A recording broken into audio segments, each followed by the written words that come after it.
Hi, hello, Steve Kaufman here. I'm the guy running this here youtube.com/KCVault, and this is the June 2022 release schedule. And I'm not alone. I'm with the man who co-created Kayfabe Commentaries, Mr. Sean Oliver. How are you, man? Here we are, live through the magic of digital technology. I'm great. Should this be a monthly thing? Do we announce our monthly slate of the Out of the Vault? I think that's what we're calling it, right? Out of the Vault releases. Everyone's loving it. We read the comments. I mean, it's like 99.9999% positive. I think so. The people are very positive. Taking the blue light glasses off for the viewers. Please do. Completely That's forgotten. all a scam, I hear, by the way, too. The whole blue light thing. I could buy that. When I bought them, I was on a very, very old computer where it might not have been a scam. Right.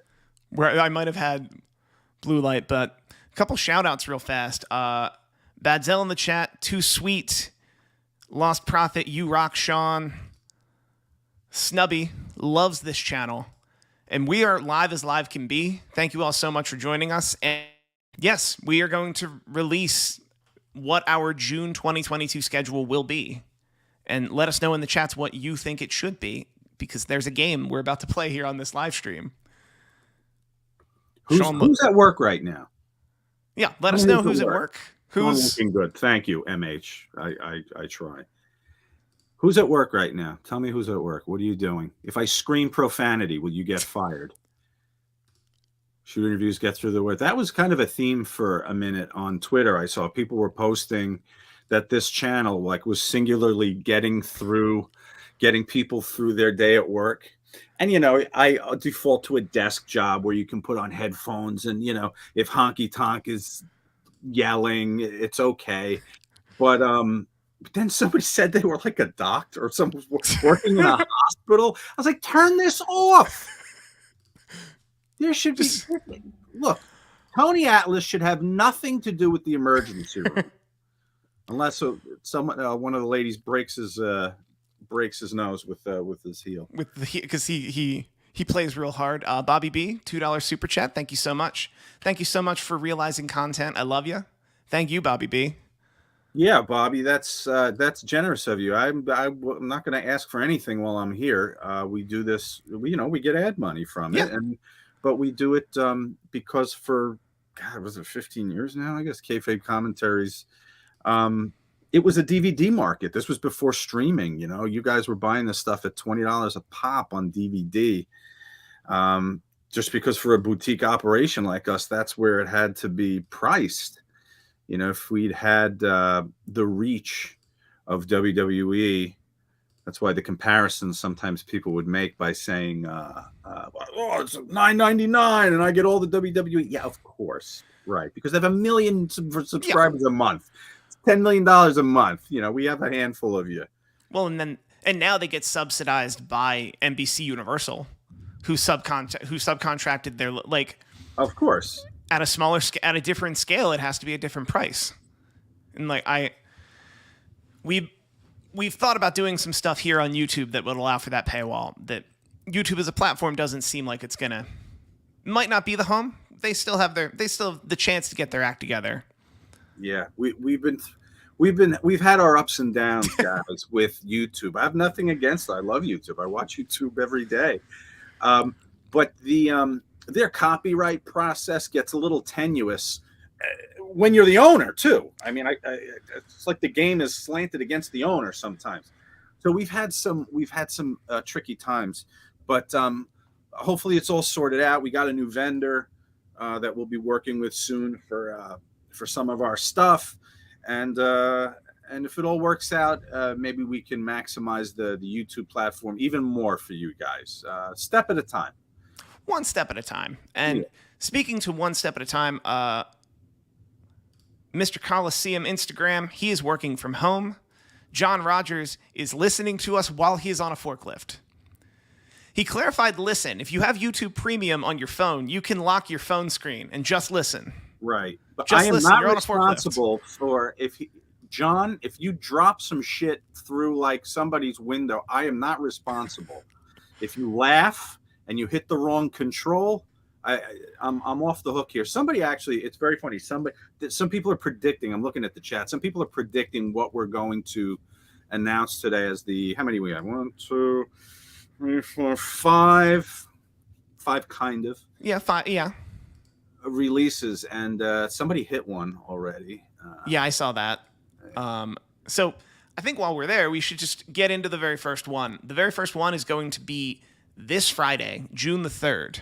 And the reason I selected this is this gentleman was released from the WWE May 29th, 2009. Who can guess? Who can let it know in the chat? We don't currently have a prize, but we'll figure something out. Steve Kaufman will call your house tomorrow. I will do that. That's a thing I can do. And it was fascinating to me that when I found out the stat, because May 29th, 2009, in my head, I was like, so this person's a contemporary wrestler. And then I had to do the math again. I'm like, that was a decade ago. Yeah, it was. And I'm like, that's insane. So there we go. Somebody got it. Jimmy Sarchis in the chat got it. June 3rd, we will be doing You Shoot number 38, Mr. Anderson. And he's going to talk about it all, I'm sure. Yeah, Anderson was. We did Bob Holly first. Now Bob and Ken had a problem with each other, to the point where Bob's You Shoot, he details in great detail. He describes in great detail how he would maim and torture Ken Anderson had he been given the opportunity. So, of course, this is You Shoot. We have to play this clip for Ken. So, two people that I was never nervous to have on, but I gave me a little pause, was first Bob Holly, because he has a reputation in the business, right? But he was the nicest guy. Spent a lot of time with him that weekend. We actually went to, he was doing a show. We went to the show either before or after we shot the show. Came to know him as such a nice guy. Even put him on Cornette's Roast, which I think everybody had a chance to see a couple of months ago. They did. That was a celebratory video of one of the many times we got remonetized. Yeah. I was like, get the Cornette Roast out there. But mixed reviews for the roast. I can go into that sometime about that whole debacle. But Bob Holly was fine. So now Ken Anderson's coming on. And I know, I used to try with the You Shoots not to know too much before I would sit down with the guest. Anthony thought that my reaction to some of the questions and videos, if we could keep it genuine, would be more entertaining. And it would be more unpredictable, for better or worse, when the guest next to me that I wasn't anticipating their reaction. So Ken Anderson comes on, and once again, the nicest guy, a very funny shoot. He doesn't take himself very seriously, which is one of the prerequisites I always thought for You Shoot. Was somebody who was lighter-hearted, could roll with it. And I was like, Jesus Christ, what's Ken gonna say? And he laughed when we watched the clip. He was a great guy. I think it's an entertaining shoot. I think it's one of the sleepers. You know the names that are going to be great You Shoot guests. Honky Tonk Man and Sabu and all this. Jim Cornette, going to be an excellent anything. Going to hit it out of the park. But the Tony Atlas You Shoot is one of my favorite You Shoots. And I think this one also might be another possible nomination for the sleeper You Shoot. Thank you that I don't age. Who was that? Ooh, somebody there clearly looking at on a very small phone, perhaps the 13 mini. But so Friday, June 3rd, which is in 3 days. Yeah, not too long. Good. You will have a little You Shoot Ken Anderson. A couple fun questions. Mikey the Mutt wants to know, can you bring on the Horsecock Express? Do we know who the Horsecock Express is? No, he was a real one. I revealed in my book that early on, when we had to get You Shoot off the ground. We had to pump a couple of questions in there. Not because we didn't have fan response, but we were surprised that no fans asked about something specific.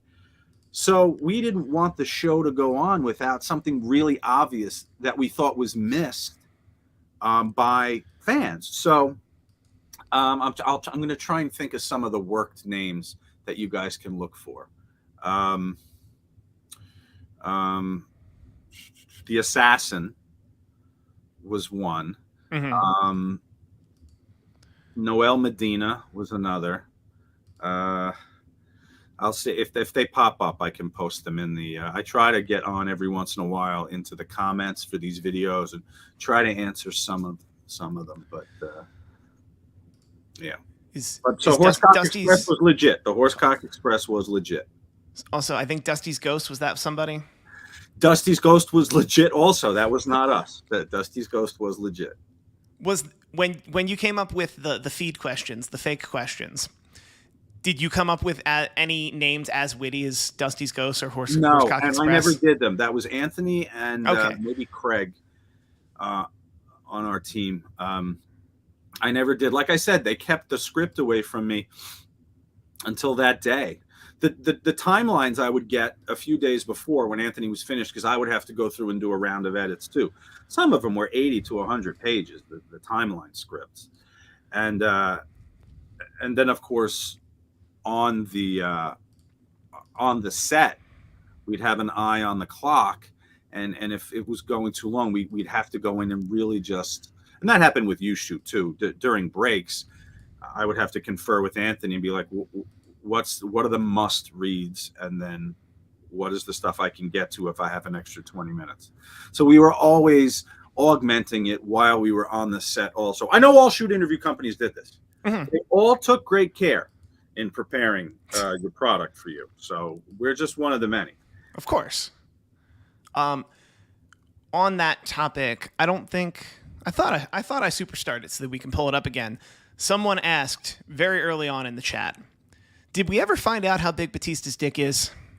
The closest we came, I believe that, talk about something taking on a life of its own. It was asked at the WrestleMania press conference, I believe, to Jeff Hardy. Wasn't that the case? Did I see video of this? Most recently, yes. It was Conrad Thompson, the Conrad Thompson live show at Jillian's. I was there. A fan asked Jeff Hardy a couple questions, one of which was the gimmick was the very long, rambly, you've done this, you've done that, you've done this, you've done that, and so much I could ask you, but what I have to ask you is how big is Batista's dick?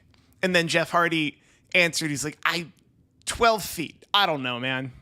Okay, so it wasn't a legit answer. Okay, so it wasn't. It was. I think he said it was like 12 inches both ways. Like, it was a ridiculous answer, but he gave a unit of measurement and a number, which is what no one else has ever done. Okay, right. Oh, I think Sheiky, right? Sheik said 10-inch. Right, like he had no idea what I was talking about. But anytime cock is mentioned, he just goes right to 10 inches. 10-inch. It's Sheiky.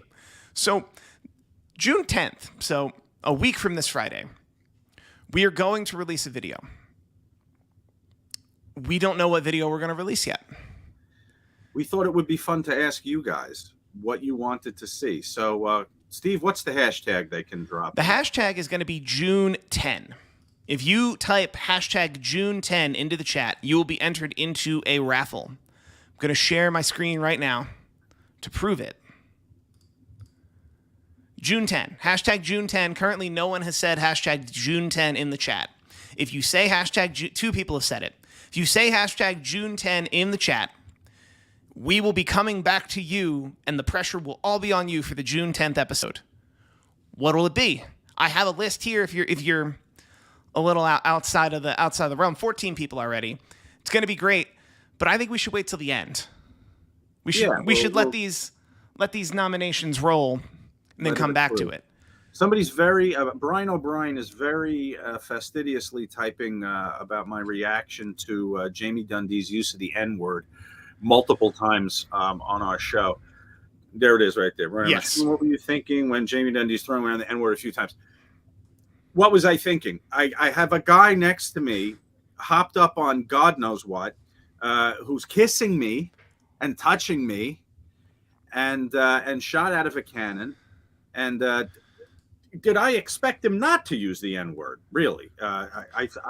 He was shirtless also, if anyone's seen the show. Oh, this is one of the damnedest things you can see on video.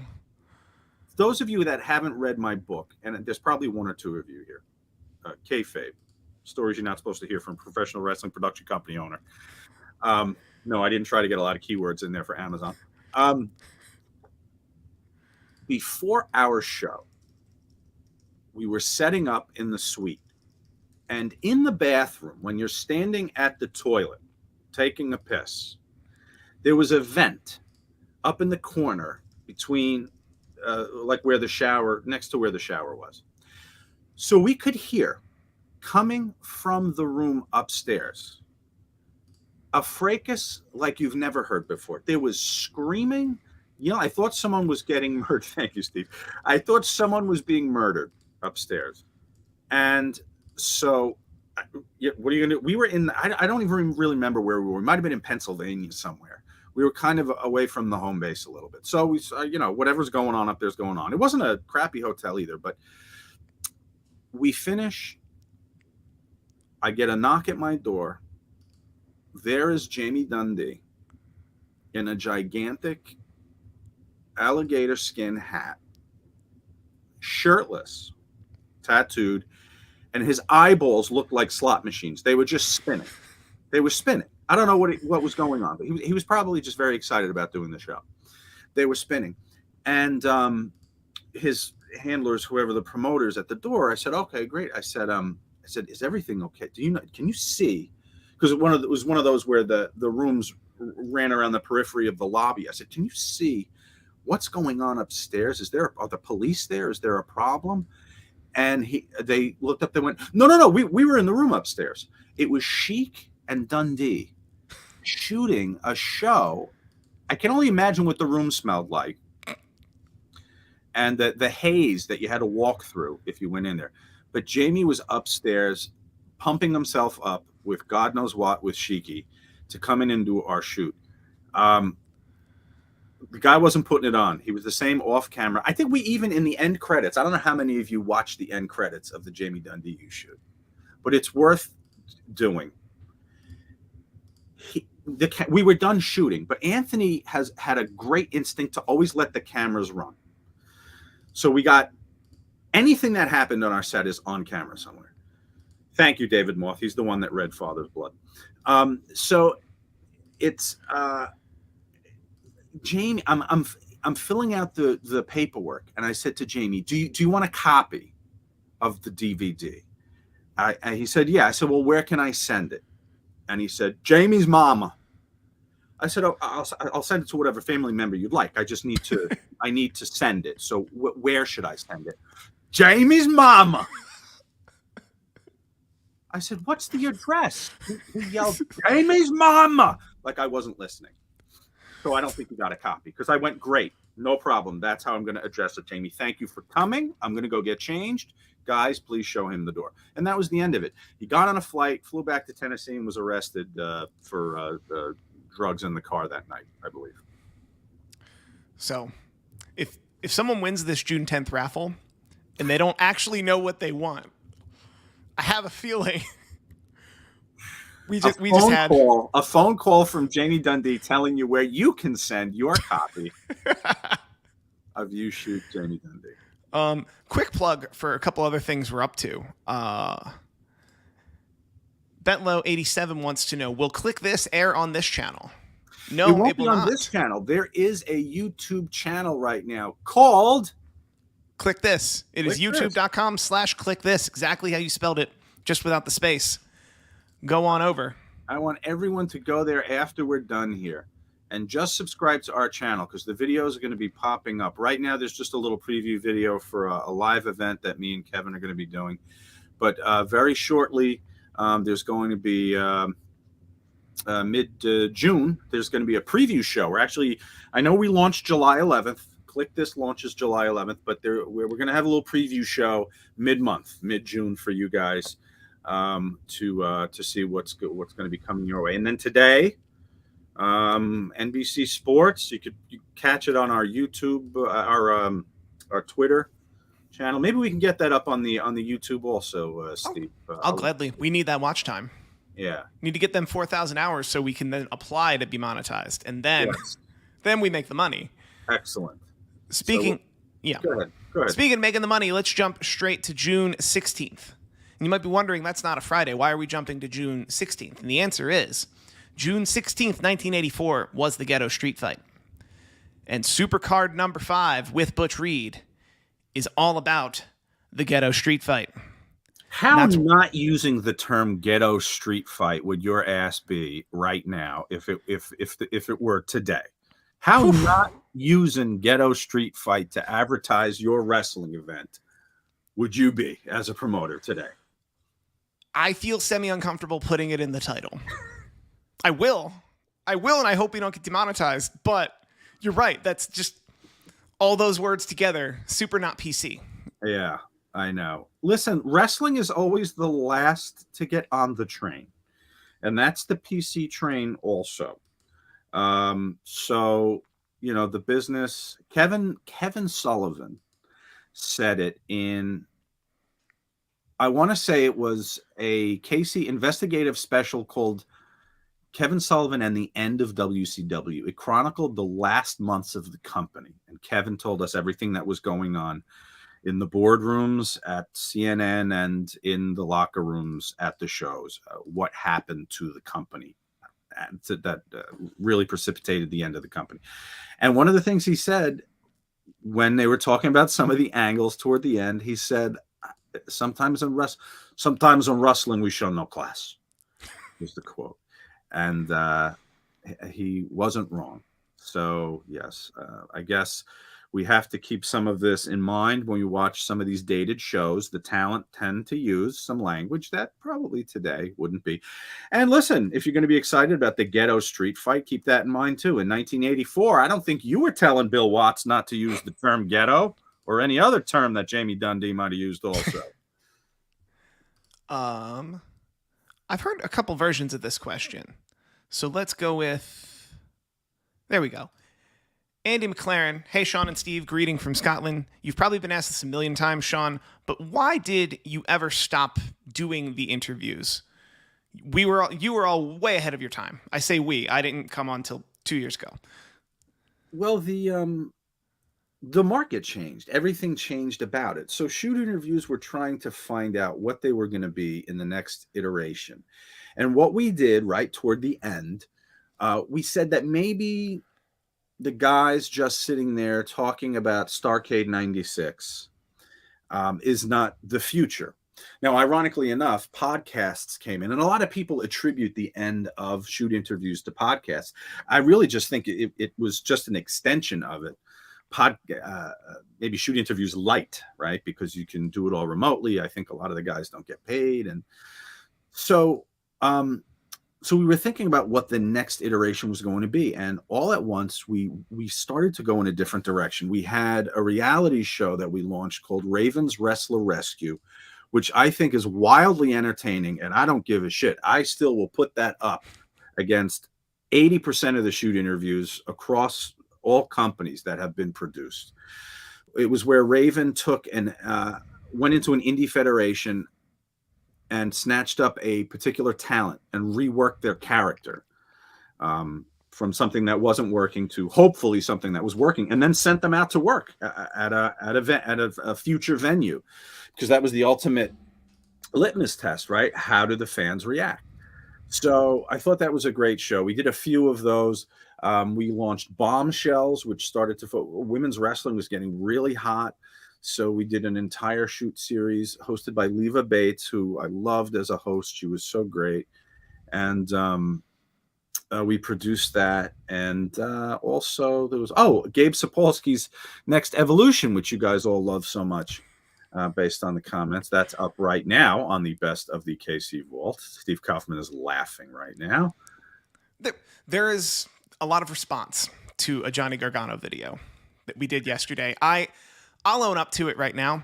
I put it on the schedule a month ago because I thought Johnny Gargano would be at Double or Nothing, Saturday, so that if we ran something, or Sunday, so if we ran something with his name Monday, we could catch a lot of casual viewers.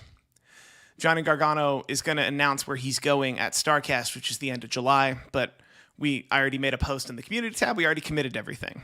Yeah, that's okay. Listen, we need to watch. You need to see everything in your shoot interview film school class here at the Best of the KC Vault. I will tell you something interesting about that show. Gabe was contracted with us to do a show called Chronology, CHROH, which was going to cover Ring of Honor. It was going to take a Ring of Honor star, put them with Gabe, very much like you saw us do with Next Evolution about Evolve. But it was going to be Ring of Honor. And we got a cease and desist letter from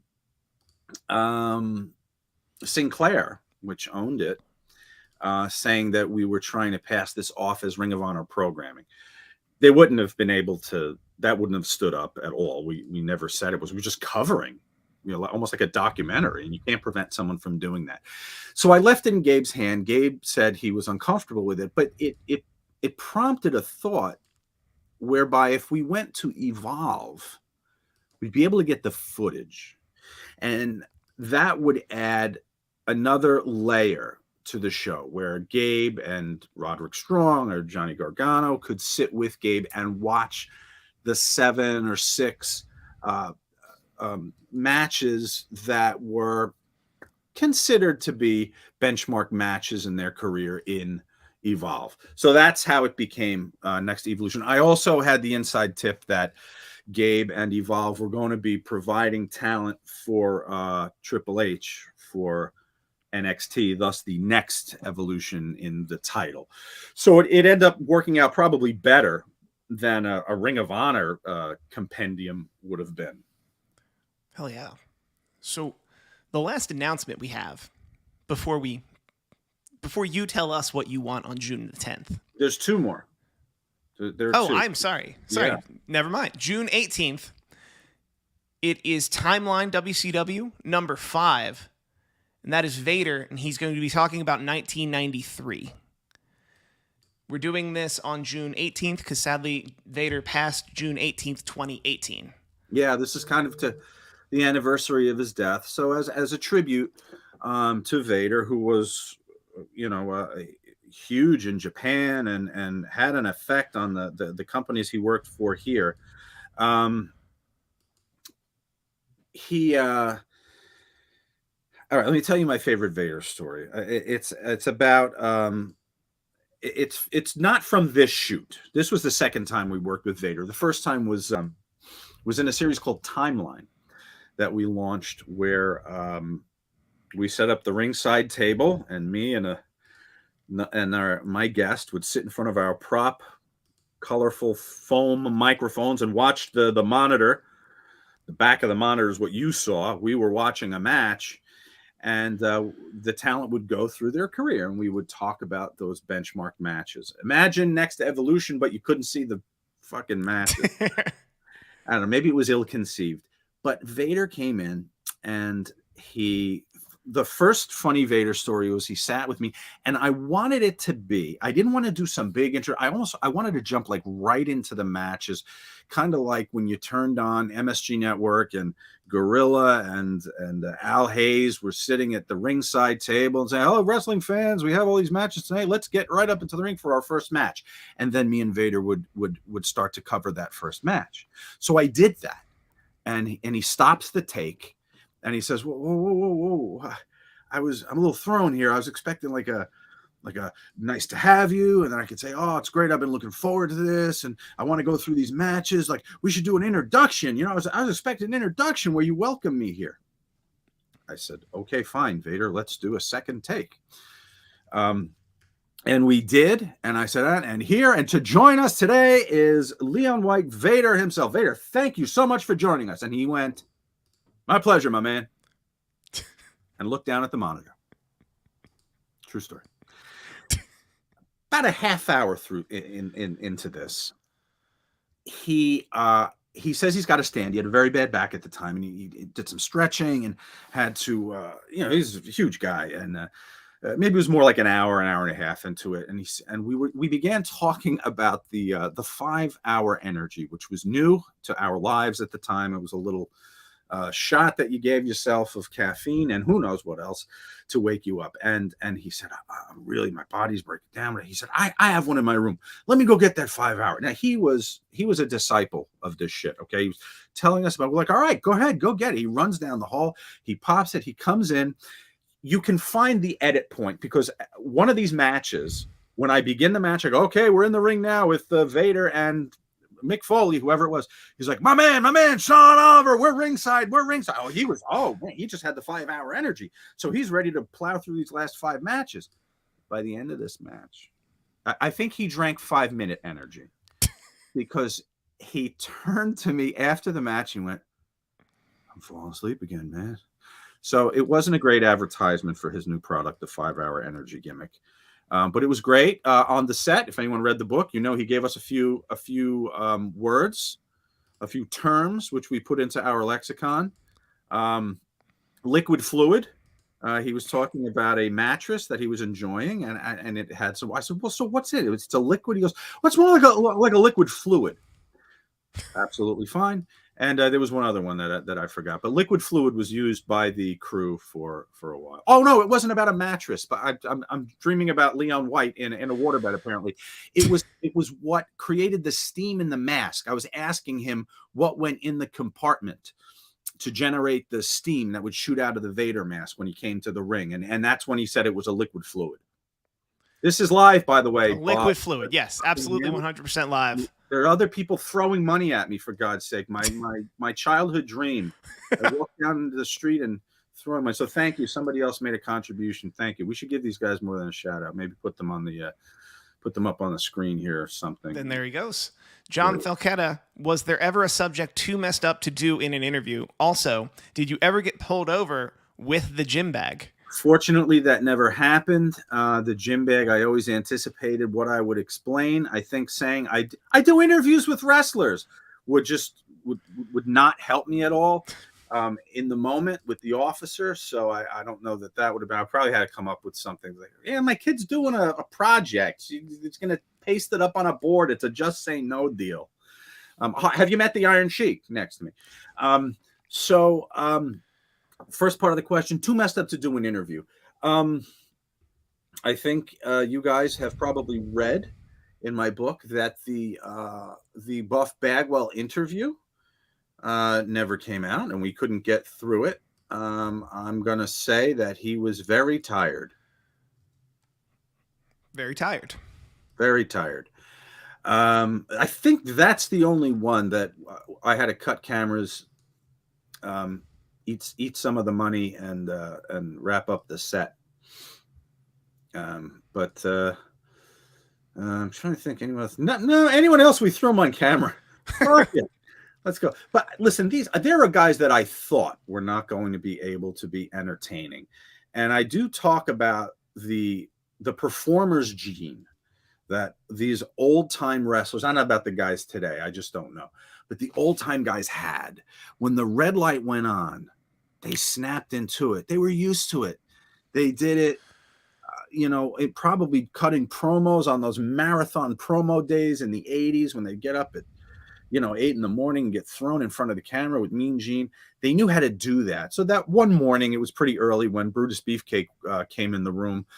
Eric Sims, the super agent, was famous for not telling the talent what they were going to be doing. I think his phrase to me was, I like to tell the talent as little as possible about what they're doing, when I complained that they walked in not knowing what the hell was going on. That was his strategy.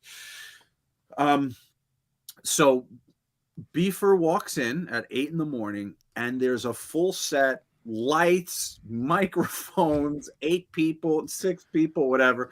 He walked in from a long night, looked around and went, whoa, and turned around and left. Walked right the hell out. I dispatched Eric. So I said, Eric, could you earn your percentage here, please? And go find your client who's probably wandering the New Jersey Turnpike right now. And got him and had him come in. And you know what? The camera rolled. I don't think you would know from looking at it that he walked in completely out of gas. He did it. He knocked it out. The question as well is, was there ever a subject too messed up? But your stuff is pretty well prepped that I'm sure if there was a subject, it wouldn't make it past the notes that you show up with. Yeah, I just wouldn't. I mean, Anthony and I have had discussions about, people would ask about Chris Benoit. And this was close to the time when it happened. I just didn't want it on the shows. It's something too heinous. It wasn't a guy with a DUI. It wasn't just a suicide.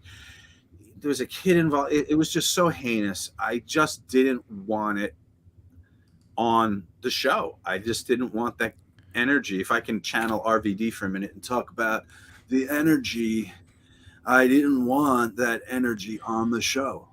So I always nixed Benoit questions or discussions of Benoit or even mentions of him on timeline. I think the world will be okay never knowing that name again, considering what he did. There's no way a fucking pretty suplex can usurp what he gave this planet, what he took from this planet, and how he did it. So I'm okay if he disappears forever. That's a good place to jump into one more question. CC wants to know, Vince McMahon U-shoot, when? Listen, if the fucking guy wouldn't work, I would do it. But there'd be a lot of, I don't know how much honesty. He wouldn't work as much as Hogan. People would always be like, oh, the Hogan shoot interview. You think you're going to sit down and get the truth out of him? I don't know. Maybe now I would. Maybe he's having a moment now. He's coming to terms with life and aging or whatever, and maybe it would be an entertaining show. I don't know. I just don't think that would be the case. But Vince, I would love it, and I would talk to Vince about the stuff that you guys probably wouldn't. I don't give a shit about him being hit with the bedpan by Stone Cold. I don't care about any of that. I want to talk about those years, those 82, 83, I guess, when he took the company to like 87 to WrestleMania 3, when there were 93,000 papered fans in the dome. Papered or not papered, it was doing amazing business. The merch, everything. I would want to know. I could spend 3 or 4 hours just on those 3 years and how he built that company. It's absolutely mind-boggling how they went from 1 or 2 weekly shows, right? You had the Hamburg and the Allentown tapings a week. Mm. And monthly shows at their bigger venues. And Philip William Dugan says, sniffing that good stuff will make you work that hard to get your company over that heavily. I just want to know all the decisions, the USA Network and raiding the territories, and so much happened in those years that changed the business. Yeah, I'd love to sit with Vince and talk about that. Vince, come on, let's do it. I won't fuck you, man. I wouldn't screw you over. I don't care about Rita Marie. I think if history shows when Vince would do something, it would be if he can get himself or WrestleMania over. Because the last time he's done any type of interview was the Pat McAfee show. And that was literally so he can surprise Pat McAfee with a WrestleMania match, which leads into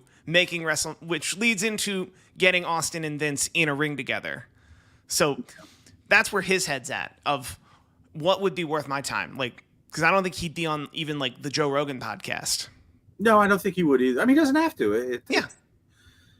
It would be pointless for him to do that. But man, I would love that. I would just love to take that. I mean, that's kind of what the Timeline series started as. I knew nobody was going to write the definitive, unauthorized, well-researched history of that company. The thing would be 8,000 pages.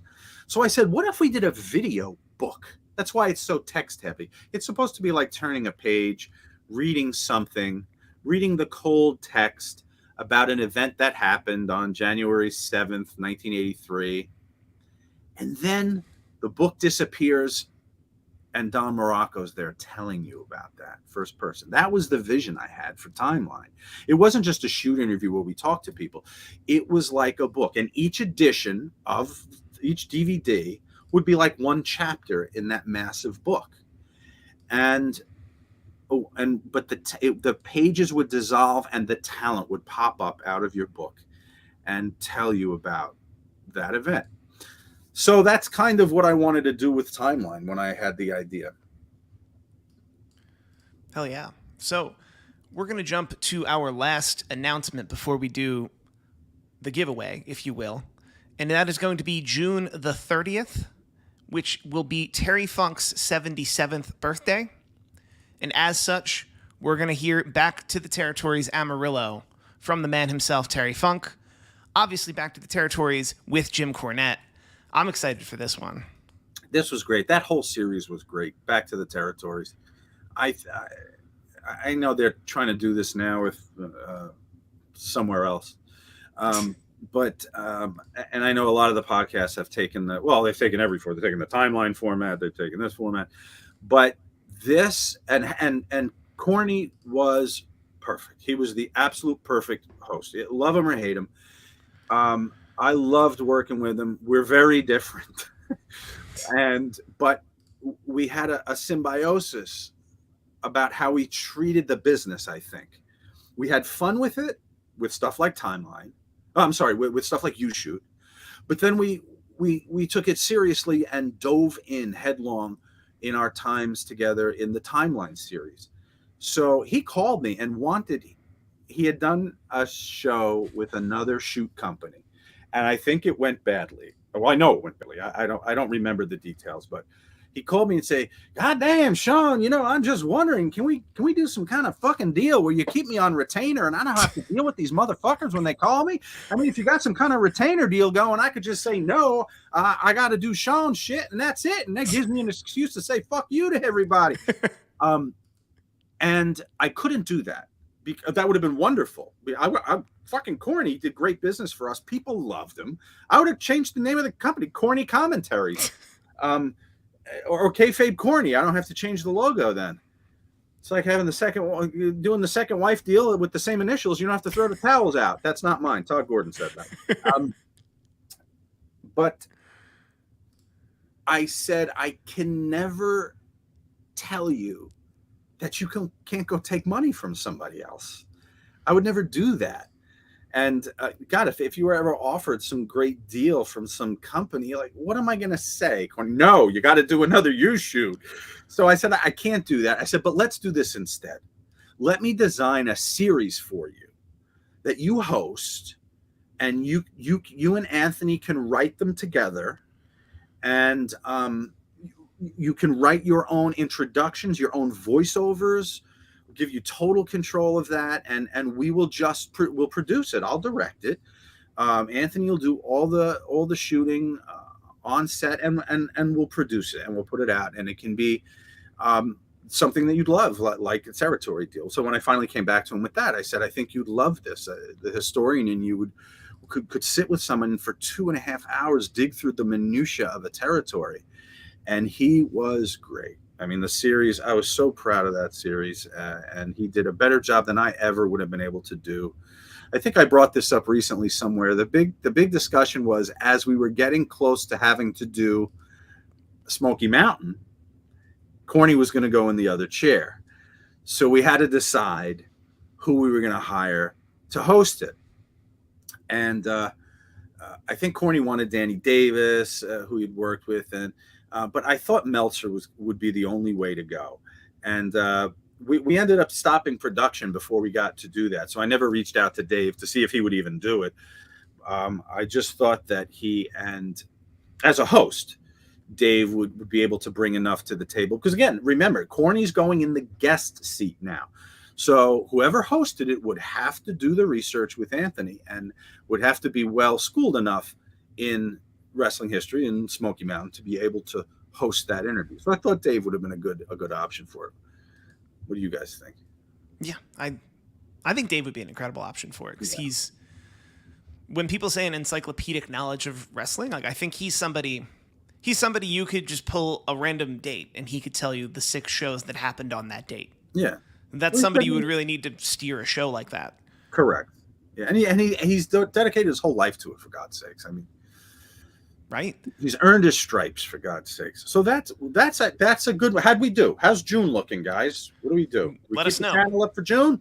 We're still gonna stick. Is YouTube gonna keep us monetized? That's the important part. Exactly. People have to eat. So, for those of you who joined us, because a lot of you joined us after we announced June 10th, so I'm going to reiterate. June 10th is up to y'all. Whatever you want. 77 of you have let us know you want to tell us what June 10th will be. When I click this draw button, it's going to draw among those 77 people. There are 552 people watching live. So I feel the need to stall, if only a little bit, to let 20 to 50 more of them see that we're doing a giveaway. And what we're giving away is the opportunity to tell us what you want on June 10th. Gonna give you a banner, give you everything. We'll put it in the intro too. I'll shoot the intros for those, and I'll mention the name of the person also. Absolutely. 80. I think I want to break 100. So we're just gonna hang out until we break 100. I'm sure there are plenty of other questions. Kevin Schoenfeld wants to know, what's the worst interview you ever did? Well, you got to define worst. There were interviews that didn't perform financially, and as a producer, I have to consider that the worst interview I ever did. The best were the ones that made money and kept guests coming back and kept you guys entertained, and the worst were the ones that I guess didn't resonate with you, and you didn't spend money on. Though, in the host's chair, that's the producer's answer. The host's answer would be something where I sat there and it just felt like, listen, 3 hours. Let me tell you a little bit about hosting a shoot interview, okay? I know I'm going long here. Please. Let's give them some.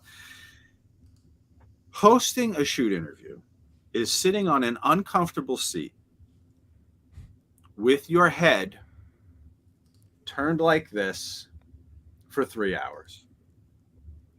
I sometimes did 3 shows in a day. So if we did 3 hours of raw footage for each or editing, that's 9 hours on camera in a day. And sometimes those days started at 2 p.m. So sometimes there was not time for dinner or anything. And so I was sometimes able to forget that I wanted to hang myself if the guest was great and if we were having fun and there was some genuine interesting discussion. Then there were times where it felt like 3 hours. And then in between shows, we have to turn the set around. You know, if we were going from a timeline to a U shoot, that's a whole reset of the entire set. So then there were days where I felt like I would have to reach down the guest's throat and pull the fucking show out of them. China was when I saw some of you mention that. That was one where I felt like I'd have to reach over and pull the show out of her throat. Now, in her defense, she had been, there was a problem with the flight from Los Angeles, which is a 6-hour flight to New York, or Philly, I guess, because we were shooting in Pennsylvania. And she was trapped on the tarmac for like 2 or 3 hours before in the layover. So it was like a 12-hour flight. And Sexy China, who had just put out a video with Vivid Video, walked in at midnight with a hoodie pulled over her face, zipped to the neck, with a dog. There's a little trivia for you if any of you read my books. Which shows had dogs on the set? China's dog must have been an actor dog. It was the most well-behaved dog that I'd ever seen. Marty Jannetty showed up to his Breaking Kayfabe with a dog. That was I don't think it was his. He had a guest with him. He was in the company of a couple of folks, and she had the small dog, which was running around our feet through the show. Who else had a dog? There might have been another one. That countdown is in one of my books, Shows with Dogs. Terry would have had to have a dog, right? Oh, Terry, I don't actually know. That's just a Terry good guess. Ronald. Yes, I think Hamlet, Macbeth. What was his name? It was one of the Shakespeare plays. Was the name of the dog. He's since passed, but she had it. Actually, we had to set up a chair for the dog to sit beside her for the interview. That show was the Vince Russo's Attitude. Yes. Yeah. So yes, that's right. There was a dog for that. Thank you, Steve. Absolutely. So I think 122 people. I think we're ready to pick who's going to pick our June 10th episode. Hopefully they're still on here. I don't want to have to call them. And who will it be?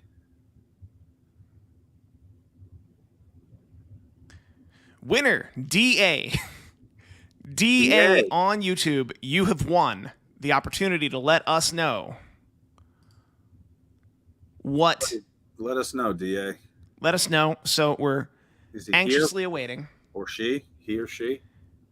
Couldn't be a she. The analytics say it's likely a he. I know. So DA, we're gonna do one more question while we get DA out here to let us know. Brian O'Brien said that DA told him he could pick. Aiden M wants to know, how much modern wrestling do you watch nowadays? Aiden, your question is the most modern wrestling that I've had on my mind since in the past week. If you ask me for a week, there it is. I don't. You're not following the modern products? No, I'll see in the news what's going on, but watching these attempts at promos and 4-second matches, and I don't know. It's not entertaining to me, but I keep up with the business aspect of it and who's coming, who's going, who's over, who's under. No, Aiden, I don't watch the current product. And Ronald O'Gillespie in the chat who's saying it's rigged. If we were going to rig this, we wouldn't have to fill for DA to actually come back to us. DA just picked it. All right. DA. Brian Myers. There we go. I like that. And actually, I'm pretty sure the Major Figure Brothers, the Edgekins, they have so many names. I believe they had a match with FTR on June 10th, like 2012, that I was looking. But that didn't pertain to 2008. But I'm happy. Here we are. Brian Myers, shoot, 2008. It was Timeline WWE 2008. That's what June 10th is. Congrats, DA. Or, wait a minute. Or did somebody... Oh, did somebody make a fucking account? No, there's no way. I mean... There's no way if we got worked, we got worked, Steve. I think there's... How would you know? We can't DNA test them. We cannot DNA test them. I thought for sure somebody would have an avatar at least. I think people are pointing out that this DA is fake. Man, that's unfortunate. What DA controversy on my first live stream. My Lord. So it is 22. Let's give another 60 seconds. If the real DA does not stand up, we're going to assume the DA that did stand up told us 2008, and I'll figure out a different way to do this next month. If there was like fake Diesel. Once again, Eric, if DA was like in on it with us, he would have had an answer real fast. Well, I think obviously based on the popularity of the selection, DA is probably Brian Myers from his hotel room. I feel pretty confident. I feel very confident at this point that that's what we're going to do. Brian Myers, 2008. Somebody complains on Twitter. We'll have you on here next month. If you can prove that you're the real DA and that we've let an imposter go. I have a suggestion on how to do this next month. Can they type hashtag June 10th with the title, and then you'd be able to see that in the scroll? No, That's what's frustrating.